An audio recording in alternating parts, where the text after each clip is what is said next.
we're talking about prosperity, and especially when you're talking about it in the church, it's one of those subjects that tends to get used and abused quite a bit, especially in church circles. Now, on the one hand, you've got a lot of people out there teaching that if you just believe that you can have something, that you'll have it. That you just believe hard enough. You just got to believe hard enough. You just got to have enough faith that it'll happen, and that it'll happen for you. And, that's kind of one end of the spectrum. And on the other hand, and there's a lot more to it than that, and on the other hand, you've got some preachers that'll even teach that being wealthy, successful, and prosperous is something that really should be avoided. It's something that, the less money you have, the more humble you are. And when you're poor, it brings you closer to God because it makes you more humble. And that's the total other end of the spectrum. And again, there's a lot more to it than that as well. So really, where does the truth lie when you're talking about prosperity and wealth as it relates to your spirit and your relationship with God? Well, the Bible has a lot to say about it. God does want us to be wealthy and prosperous, not just with our money and our monetary wealth, but also really in every aspect of our life. That's what real wealth and prosperity are all about. It's about having it across the board, not just the money part of it. And that's what God wants for us. And the Bible has a tremendous amount to say about how to do that. And there are actually several key things that you can do to achieve righteous wealth and prosperity that God actually does want us to have. In fact, if we follow His prescription, His ways, His way of doing things that we find in the Scriptures, He's got no choice but to give us a level of prosperity that fulfills our every need and guarantees an excess that we can bless other people with. And it's just really up to us to make that happen. And because God's nature is that He is unwavering. When He says He's going to do something, when it's written in Scripture that He acts a certain way in certain situations, then He has to act on that because God is not a liar. God is not inconsistent. God is totally consistent. And so when He says there are certain things that we can do to achieve wealth and prosperity that He can bring to us because of what we do, then He has no choice but to send it our way. Now, in my study of the Scriptures, I found 6 key things that you can do to ensure that God opens up the windows of heaven for you and provides you with a blessed life that most people can only dream about. Now, as I list each one, I'm going to have a few scriptures to back it up. Now, I'm going to have actually quite a few scriptures to go through. The best thing to do, I'll probably have to go through them kind of quickly. You're probably not going to be able to write the entire scripture down. So just write down where it's located. You can go back and study them later, but I'm going to kind of break down each one, and so we can get these concepts kind of burned into our hearts here. So there are 6 keys to prosperity and wealth in every part of your life. And the first key is diligence. That's number 1. Now, the first thing that you have to do, one of the primary things that I found in the Scriptures, is that you need to practice diligence if you want God's blessings upon your life. Now, when the Bible talks about diligence in these Scriptures, it's really referring to consistency and hard work. And now what I also did is I went into Google and I found the definition of diligence. And the definition of diligence is careful and persistent effort. Careful and persistent effort. So in one of these places that we find the word diligence is in Deuteronomy 28, 1 and 2. Now it shall come to pass, if you diligently obey the voice of the Lord your God, to observe carefully all His commandments, which I command you today, that the Lord your God will set you high above all nations on earth, and all these blessings shall come upon you and overtake you, because you obey the voice of the Lord your God. Now, as far as there are some key phrases here that we need to go over. The first one is that, and what we're talking about here now, he's talking to the Jewish people as a nation, and he's saying he will set you high above all nations on the earth. But this also breaks down really to an individual level as well. So it's not just for a group of people, it's for you as an individual as well. But the first phrase that I want to go over is that it says, diligently obey. And it talks in the scripture, diligently obey the voice of the Lord your God. Now, what that means is, that's when you're talking about the voice of God, what do you have to be doing if you're going to diligently obey the voice of God? So you have to be communicating with him, right? You know, the communication is not just one way. Communication is two ways. So you need to be in prayer. You need to be in communication with God through prayer. You also need to be in communication with God through his word, because his word is his voice as well. So when you're obeying that voice, when you're listening to that voice of God, he is going to bless you for that. You're going to get things out of that that will prosper you, that will make you successful.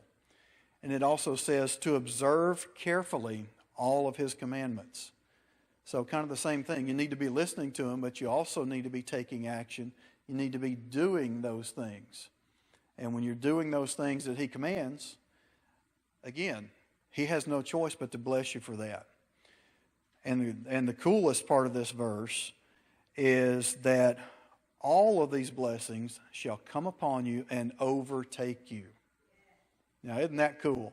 I mean, that is a great phrase. When I think about that phrase, it will overtake you, I think of it as almost like a flood overtaking you, just this big wall of water just coming at you and just completely overtaking you. It's not that you're going to get a little blessing here and a little blessing there. You're going to be overtaken. It's going to come over you, and it's going to envelop you, and it's going to completely take over your life, the blessings are. But you got to be diligent. You got to be diligent to obey, to communicate, listen to the voice of God.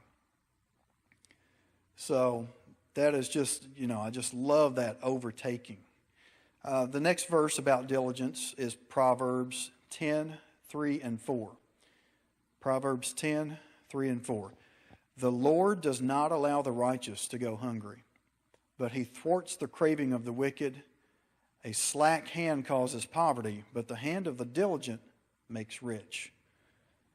So one of the things he promises is the righteous won't go hungry. When you're practicing righteousness, when you're doing all you can to observe the commandments, which we talked about in the last verse, you're practicing that righteousness. He's going to make sure that you are not hungry, that you are not out in the desert left alone.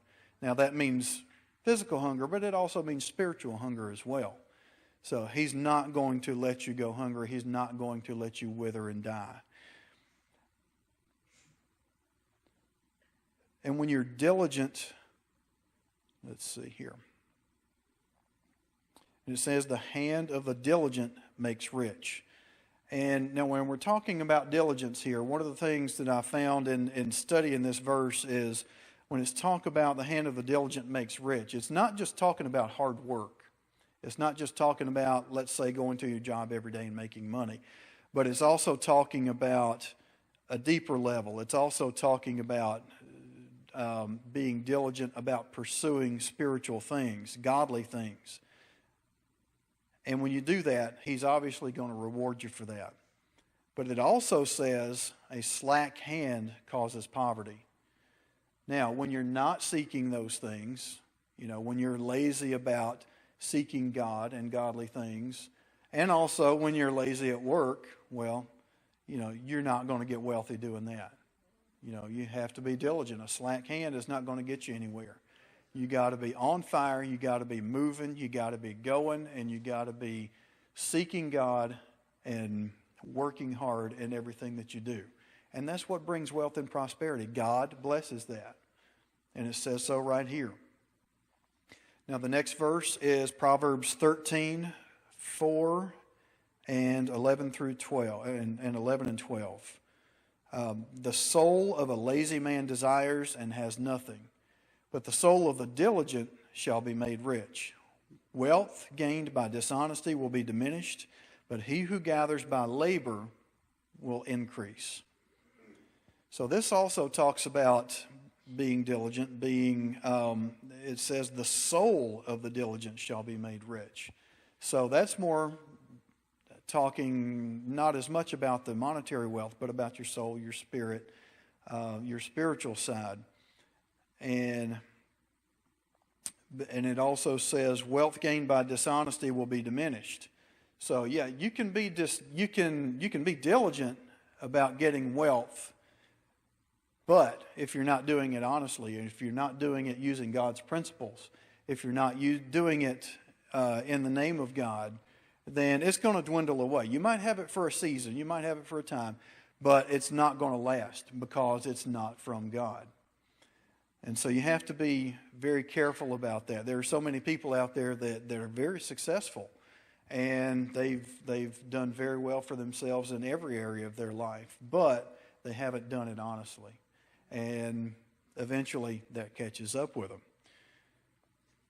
And that means dealing honestly in everything that you do, not just to work, but even in your spiritual, when you're seeking God and going after godly things. You know, God is not fooled when you don't have the right attitude about it.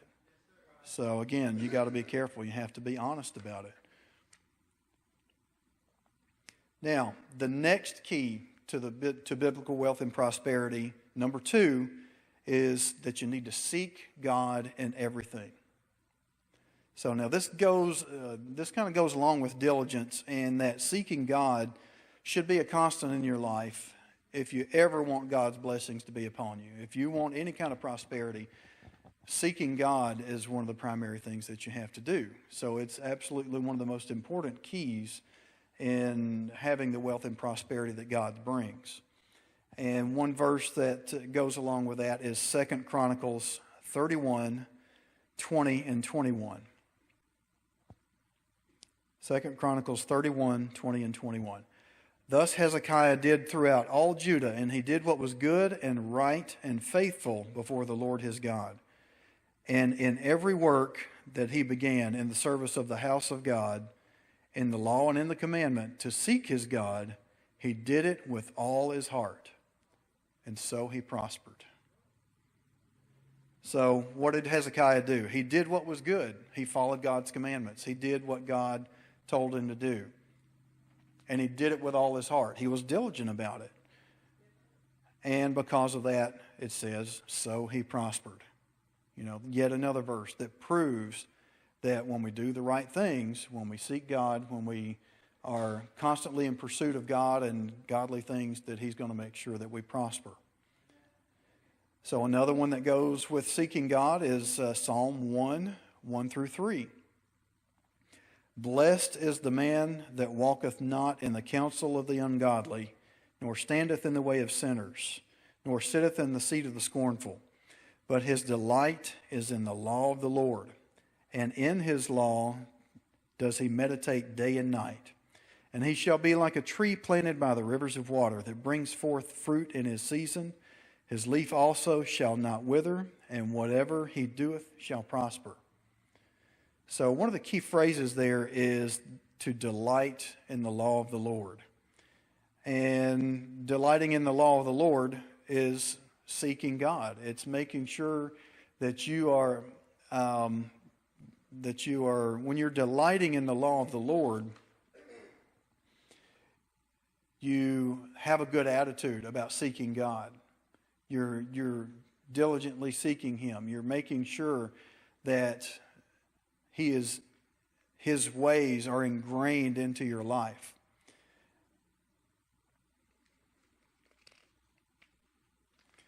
And one of the other phrases in there in that particular verse, it talks about standing as a sinner and being scornful and taking the advice of ungodly people. Those are all things that are going to keep you from accessing God's blessings. But when you set your heart and mind on godly things, and when you're doing that, you're constantly nourished by Him. You're always fruitful. It says you'll be like a tree planted by the rivers of water. You'll bring forth fruit in your season. That doesn't mean you're always going to be fruitful at every minute of every hour of every day, but you're going to be fruitful in your season, because as we know, no matter how blessed we are, we're always going to go through some tough times occasionally. But when we're seeking God, we're going to be that tree planted by rivers of water. When you're planted by a river of water, what does that mean? That means you're always being fed. That tree never withers because it's always got a water supply, God. And you bring forth fruit in your season. Your leaf shall not wither. Why? Because you're constantly being fed. You're constantly seeking God. And whatsoever you do shall prosper. So again, another verse that proves that seeking God is one of the keys to wealth and prosperity that God promises. Okay, now we get to the third key of wealth and prosperity, and that is to seek righteousness. So we've talked about diligence and seeking God and everything. Now we should be seeking righteousness. And one verse for that is Psalm 37, 25 and 26. It says, I have been young and now I'm old, yet I have not seen the righteous forsaken or his seed begging for bread. He is ever merciful and lendeth, and his seed is blessed. So a key phrase there is that this person that's talking has not seen the righteous forsaken. When you're seeking righteousness, when you're doing righteous things and acting in righteous ways, you are not going to be forsaken by God. He's always going to be there for you. Sometimes it may not seem like He's there for you at times, but He's always going to be there. He's always going to have your back one way or the other when you're seeking His righteousness. Now, what is righteousness? Righteousness is a state of moral uprightness that can only be achieved through belief in Jesus and through God's plan of salvation. Now, it doesn't mean you're perfect, but it does mean that you follow God's ways and you believe in salvation. So it's very important that you don't believe that you have to be perfect to be a righteous person. But when you're seeking righteousness and doing righteous things and have the right heart about it, you will be considered a righteous person. So when you practice righteousness, again, it says God will never forsake you. You won't be in poverty. Your children won't have to beg to meet their needs. Your seed won't be begging for bread. So not only is it good for you, it's good for your family. It's good for your seed.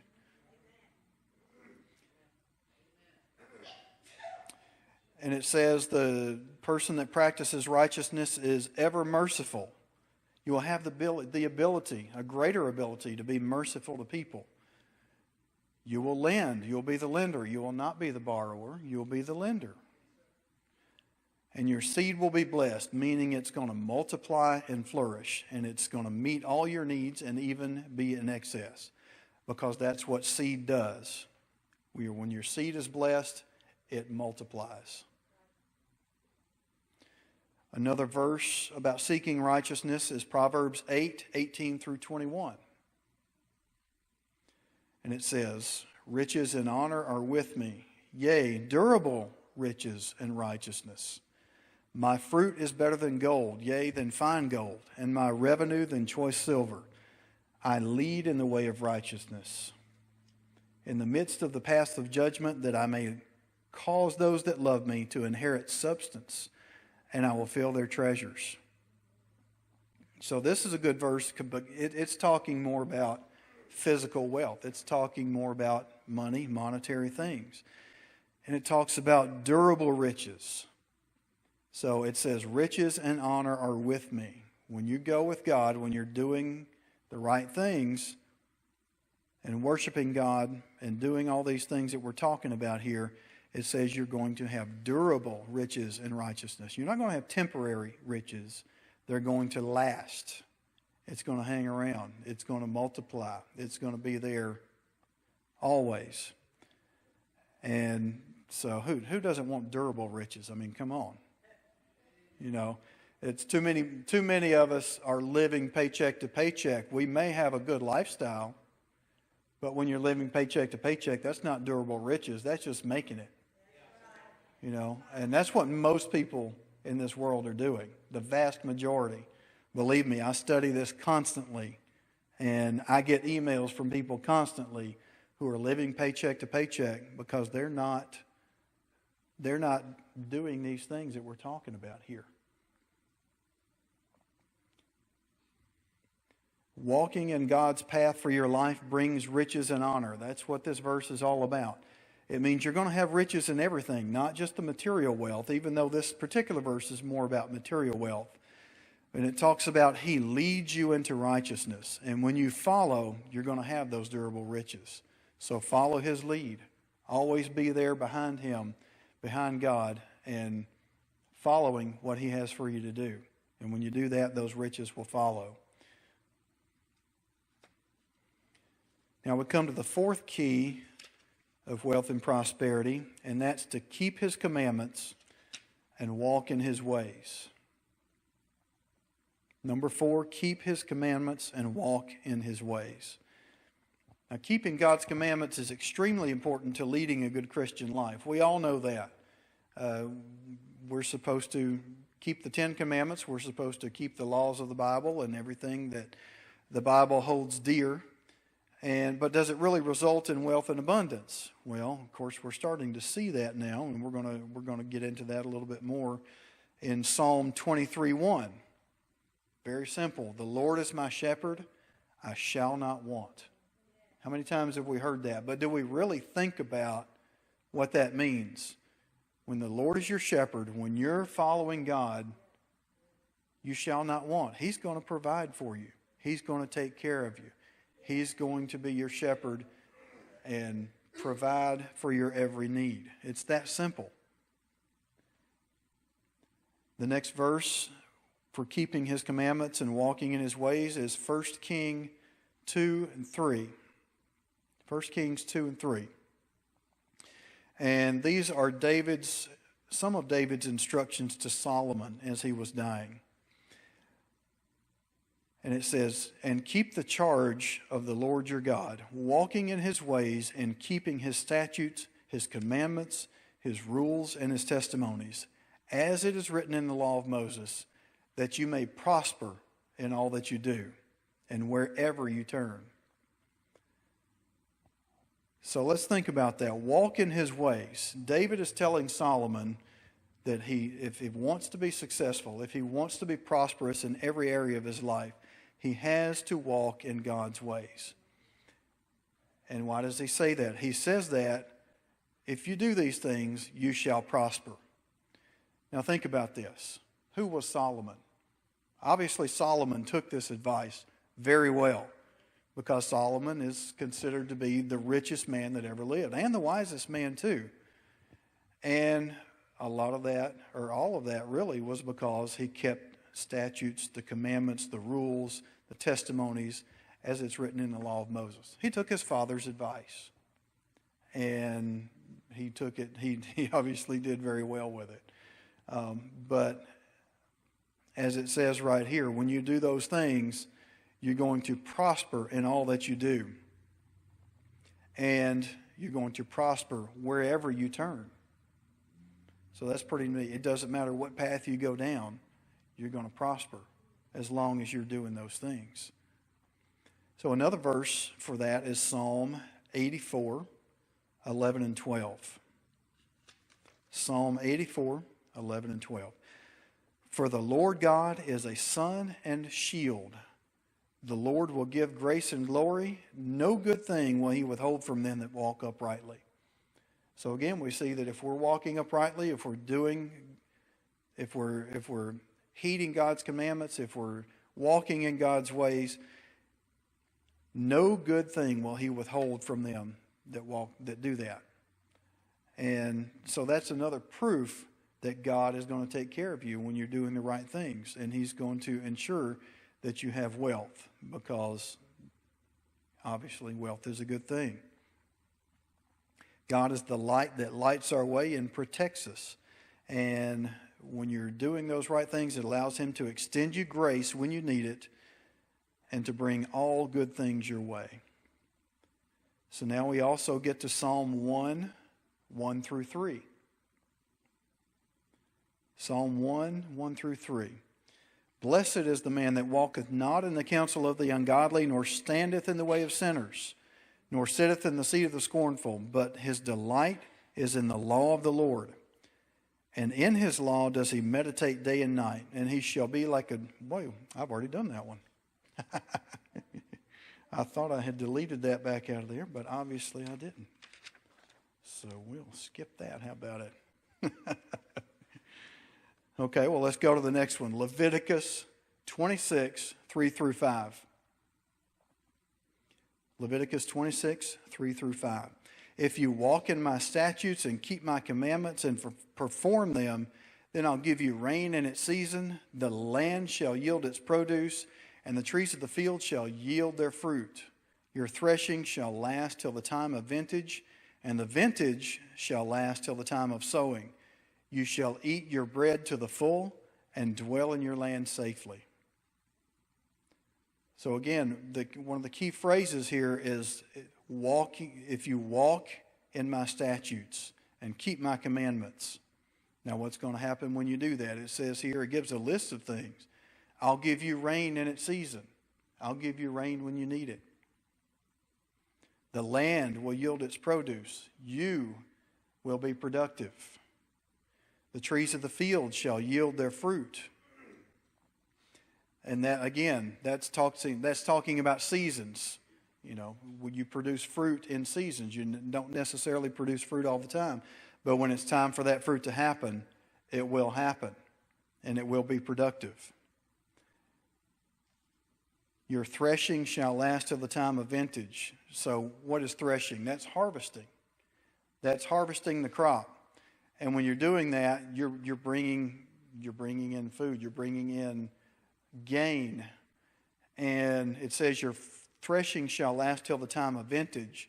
That means that threshing, you're going to be doing a lot of harvesting because it lasts all the way up until it's time to harvest the grapes, which comes later. And so there's no downtime because you are so productive and having such a great harvest. And then it says, then the vintage shall last till the time of sowing. So once you get the sowing done, when it's your threshing shall last till the time of vintage, and the vintage shall last till the time of sowing. The vintage, harvesting the grapes, is going to keep going and be so productive that you're still doing it when it comes time to sow your seed again the next year. You know, it's a continual blessing. And that's what happens when it says, you walk in my statutes and you keep my commandments. It will be a continual harvest that never stops. It will be constant production. So now we get to the fifth key, and that fifth key is to honor God with your wealth. Now we all know, or we should know, that God is a giver. And we also should know we're made in God's image. We know that. So that means we're supposed to be givers too. And because when we're givers, we're functioning in the same way that God functions. That's the way He made us. He made us to be functioning at our highest level when we are givers and not being takers. And one verse that talks about that is Proverbs 10:22. The blessing of the Lord brings wealth, and He adds no trouble to it. And the key there is the blessing of the Lord. God is a giver of blessings. And again, how do you get the blessings of God upon you? By following His word. When you do what He has, when you do that, He has to bless you. Like I said earlier, when you're doing what He prescribes for you to do, when you're following His laws, following His commandments, doing everything that He says, He has no choice but to bless you because that's what God is. That's what God does, and there is no wavering. There is no change. He is the same today, yesterday, and tomorrow. And He has no other choice. His blessings will make you wealthy in every aspect, and He gives it to you freely and joyfully without any condemnation. It says here, He adds no trouble to it. So when you have godly wealth, a lot of people have wealth, and it may not be godly wealth. And when you don't have that godly wealth, there tends to be a lot more trouble associated with it. Some people can't enjoy their wealth because for various reasons. Maybe they feel guilty. Maybe they just, they're workaholics. Who knows? There's so many reasons why people aren't happy because they have wealth. But when you have godly wealth, that's a whole different story, because you got it through godly gain, and you're using it for godly gain. And too many people don't do that, and that's why wealth, I won't necessarily say wealth can bring happiness, but wealth got in the right way can allow you to be happy. So now we get to also Proverbs 3, 9, and 10. Honor the Lord with your wealth and with the first fruits of all your increase, so that your barns will be filled with plenty and your presses shall burst with new wine. The key phrase here is honor the Lord. So how are you honoring the Lord? In this particular verse, it says, do it with your wealth. Now, when people hear that word wealth, that bothers some people, because some people don't feel like they have any wealth. You may be struggling. You may not have much money, but you still have wealth. If you've got a dime to your name, that is wealth. It doesn't sound like wealth, but it is. You have something that God can bless. And so there are many ways to honor the Lord. You can do it through worship. You can honor the Lord through good works, through upright living, and we talked about some of those things. But this verse specifically says to do it with your substance, your wealth. And when you give the first fruits, the tithe, as part of this, but also using your wealth in righteous ways. And when you're talking about using your wealth in righteous ways, you're talking about using it for your family. You're using it to give to charity, to benefit others, to make your community better, to make your family better, to do all kinds of generous acts. When you do that, you're not only going to have enough, but you're going to have an excess. It says your barns will be filled with plenty. That means you're going to have all that you need, and your presses shall burst out with new wine. You're going to have everything and an excess. So, and it doesn't matter if you start with a tiny bit or if you start with a lot, you're going to have even more if you're honoring God with your wealth. Because if there's one thing that God does, He recognizes good behavior. He's a good daddy. And when He sees that you're behaving well, He's going to give you even more to behave well with. And then you also have to recognize whose wealth it is and whose wealth it really is, and how you got it in the first place. In Deuteronomy 8, 17 and 18 talks about that. Deuteronomy 8, 17 and 18. Then you say in your heart, my power and the might of my hand have gained me this wealth. And you shall remember the Lord your God, for it is He who gives you the power to get wealth. Now, when we talk about my power, that automatically will get you out of God's blessings right there when you start thinking that you are the one that gets the wealth for you. Yeah, I know you go to work, you go to work every day and you work hard. I do the same thing. And it's not easy. And it's easy to think, it's easy to have that pride and to say, yeah, I work hard for my money. How many times have you heard that? I work hard for my money. But when it comes down to it, God gives you the power to get that wealth. It ultimately comes from Him, because it doesn't take much for God to, If you get out of hand and thinking you've got too much power, he can put you in your place real quick if you're not careful. And so you have to understand that he is the provider of wealth. He is the manufacturer of wealth. He is the one that gives you the ability to get it in the first place. And ultimately, it all belongs to him. And when you recognize that, that's going to make a huge difference in your life. When you leave God out of that equation, he limits the blessings that you get from all your hard work. That's why so many people live paycheck to paycheck. Again, they don't recognize that God is where it all comes from, and they get themselves in a position to where they're not honoring God with their wealth. They're not being good stewards. They're not being givers, and it just flows through their hands, and they never understand why sometimes. And the more you honor God with your wealth, the less of those kind of problems that you're going to have. You're going to have an excess when you're doing it right, because it all ultimately comes from him.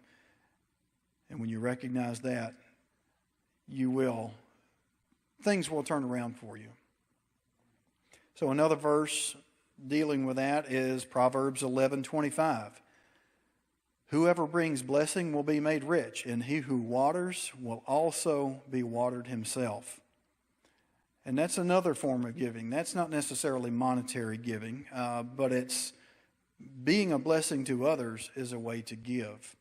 And that allows God to see that you are blessed well in return. When you're blessing others, God will bless you. So, and then of course we get to the one we've heard so many times, Malachi 3:10 through 12. Bring all the tithes into the storehouse, that there may be food in my house. And try me now in this, says the Lord of hosts, if I will not open up the windows of heaven and pour out for you such a blessing that there will not be room enough to receive it. And I will rebuke the devourer for your sakes, so that he will not destroy the fruit of your ground, nor shall the vine fail to bear fruit for you in the field, says the Lord of hosts. And all nations will call you blessed. You will be a delightful land, says the Lord of hosts. So in that verse, the key to that, it says to bring the tithe into the storehouse. Now, a lot of people don't like to hear that, but when you're talking about tithing, it's something that's required. It's something that God says needs to be done. And again, it's because God made us to be givers. And when we're operating in that giving function, it makes us better people. It makes us understand that it's not all about us. And he requires that of us. And what's going to happen when we do that? It's only 10% of our income. It sounds like a lot when you don't have a lot. But again, that multiplies. And it says to test me in this. If I will not open the windows of heaven and pour out for you such a blessing, there will not be enough room to receive it. Now think about that. If you get a blessing that you don't even have enough room to receive it, that sounds like an excess to me. I mean, that's just a wonderful blessing. So giving up, if somebody came up to you on the street and said, you give me a $10 bill and I'll give you a $100 bill, you'd do it in a heartbeat, wouldn't you? Okay, but when God says it, we freak out. It's kind of hard to wrap your head around if you haven't been a tither, if you're just starting to tithe. It's a hard thing to do. It's a hard thing to let go of. But it says that you will get a blessing, that there will not be enough room left to receive it. And I will, not only that, but I'll rebuke the devourer for your sakes. And again, to me, I look at that as living paycheck to paycheck. When you're living paycheck to paycheck and your income is not blessed, it's being devoured. It's just flowing through your hands, and you don't even know where it's going half the time. And it's being totally devoured, and there is no excess. And nobody wants to live that way. But when you are giving that tithe, he will rebuke that devourer. He will make sure that you have that excess. and he will not allow the enemy to destroy the fruit of your ground, nor shall your vine fail to bear fruit for you in the field. So the things that you put your hand to, they will bear fruit. All nations will call you blessed because you will be a delightful land. You will be blessed, and people will recognize that you're blessed when you're a tither. And I can tell you that from firsthand experience, and many of you in here can do that too, that you know when you're a tither, people see you as blessed. You have more to work with than you would have had if you had not given the tithe. Always. It's amazing how 90% always ends up going further than 100%. I mean, I call that spiritual math. It just doesn't make sense. But it works. It flat works. Now, another verse that talks about this and honoring the Lord with your wealth is 2 Corinthians 9, 6, and 7. But this I say, he who sows sparingly will also reap sparingly, and he who sows bountifully will also reap bountifully. So let each one give as he purposes in his heart, not grudgingly or of necessity, for God loves a cheerful giver. So the other thing that we have to recognize is that we need to sow. And when we sow, we're going to reap. But we have to do it with the right attitude. If we're giving our tithe, or if we've already given our tithe and then we're doing some sowing on top of that, giving offerings and giving it even more, we have to do it with the right attitude. If we're grudging about it, if we're complaining about it, wondering what we could have done with that money, that big check we just gave to the church, it's as if it didn't happen. You know, God doesn't reward that because you weren't really giving it freely. You were giving it grudgingly. So you have to be careful about that. And you have to sow. And just like with physical seed, when you're spreading a seed, if you only spread a few seeds, you only get a few plants and a small harvest, which is fine. You know, you plant 10 seeds, you're going to get a small harvest. You'll get a few plants, and those plants will grow seeds, and you'll get a little bit of an exponential return there. But the more seeds that you sow, the more of an exponential return you're going to get. So when you sow just a little, you may get enough to just barely get by, and you may even, if you're not sowing much, you may even consume all the seed that little bit of giving gets in return for you. But when you give a lot more, spreading more seed gets you a bigger harvest and an excess that allows you to sow more and sow more and sow more and keep building that sowing until it's just a massive field of just a huge harvest, I guess is what I'm trying to get at. So be cheerful when you give. Negativity about giving actually cancels out your blessing. Always sow happily in hope of a great harvest. All right, now we get to key number 6, and that is trust and faith in God. And the first verse I'm going to talk about here is James 1, 5 through 7. If any of you lack wisdom, let him ask of God, that giveth to all men liberally, and upbraideth not, and it shall be given to him. But let him ask in faith, not wavering. For he that wavers is like a wave of the sea, driven with the wind and tossed. For let not that man think that he shall receive anything of the Lord. Now, one of the main keys to this verse is that God gives to all men liberally. And it says that straight out. But you have to understand that you have to have faith, and an unwavering faith, if you want to receive those blessings from God. You have to understand that if you expect God to give you something, if you expect God to live up to his word that he talks about in all these scriptures, the things that you should do that will get you blessed and get blessings upon your life, you have to believe that it's going to happen. You have to believe and have that faith that He is going to live up to that word. And if you don't, well, then you can do everything right. But if you don't have that faith, if you don't have that trust, then it's all for naught. Because you have to believe God. And the next verse is Matthew 6:31 through 33. Matthew 6:31 through 33. Therefore, take no thought, saying, what shall we eat? What shall we drink? Or wherewithal shall we be clothed? For all these things do the Gentiles seek. For your heavenly Father knoweth that ye have need of all these things. But seek ye first the kingdom of God and his righteousness, and all these things shall be added unto you. So it says, take no thought. Now, what does that mean? Take no thought. It means don't worry. Don't worry about where your food's coming from. Don't worry about how you're going to get clothes on your back. Don't worry about how you're going to be provided for. The main thing that you need to do is seek first. Seek first the kingdom of God. Seek first his righteousness. And all these things shall be added to you. So again, that goes back to trust. That goes back to belief. That goes back to having faith that God is going to live up to his word.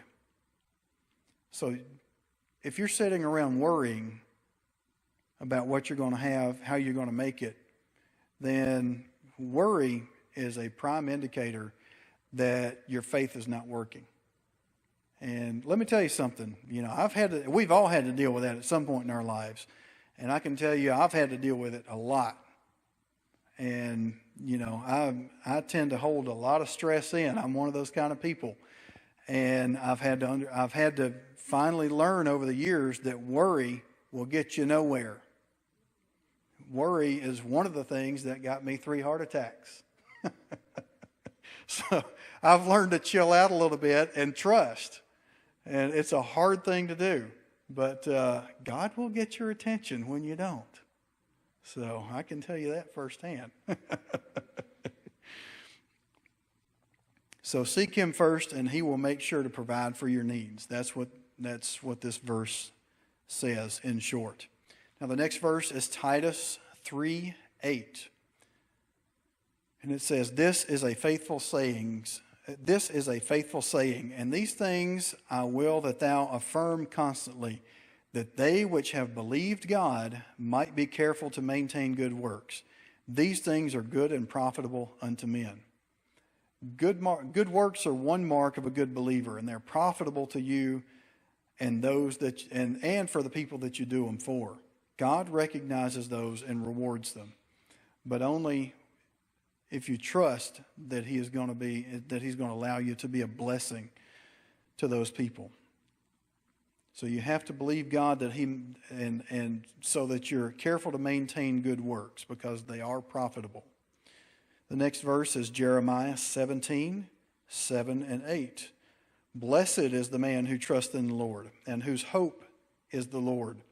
For he shall be like and this goes back to the planted by the waters thing. For he shall be like a tree planted by the waters, which spreads out roots by the river, and will not fear when the heat comes. But its leaf will be green, and will not be anxious in the year of drought, nor will it cease yielding fruit. Again, you have to trust in the Lord for those things to happen. In order to be the tree that is planted by the water and is fruitful and green and productive, you have to believe God. You have to trust in His holy name and in what He wants us to do. And the last verse here is Psalm 37:3 through 5. Trust the Lord and do good, so shall you dwell in the land, and verily thou shalt be fed. Delight thyself also in the Lord, and He shall give you the desires of your heart. Commit your way unto the Lord, and trust in Him also, and He shall bring it to pass. So the key here is trust in the Lord. Do good. Delight yourself in the Lord. And commit to doing those things. And when you do that, God is going to bring you the prosperity that He promises.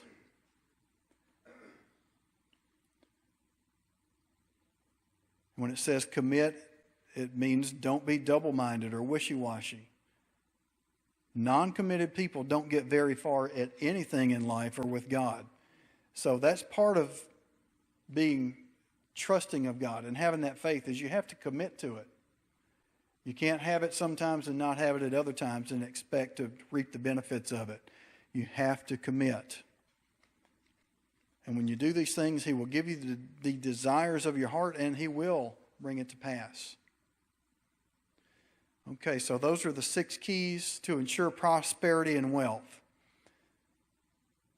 So let's go back over them. Number 1 is diligence, careful and persistent effort, consistent hard work. The key to all the other keys below is to be diligent in doing them on a constant basis.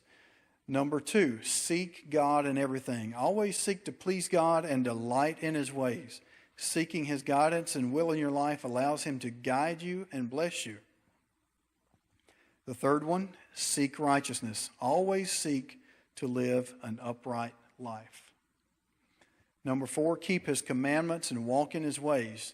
Know what God's ways of doing things are. And in order to do that, you have to study them. You have to know what they are. And then when you know what they are, you can live by those ways. Next, number 5, honor God with your wealth. Be a tither. Give even over and above the tithe.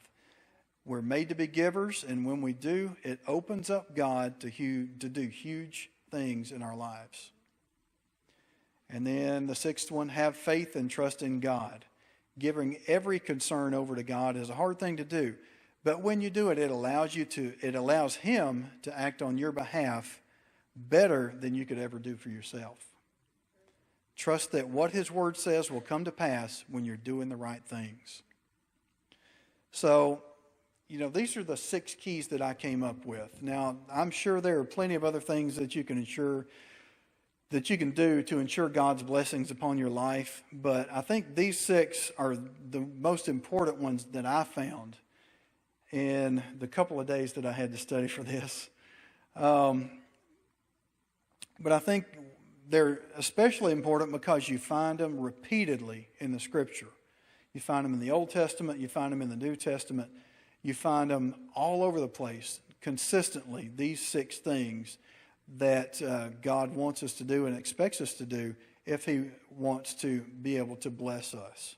And again, like I said, it's up to us to do these things.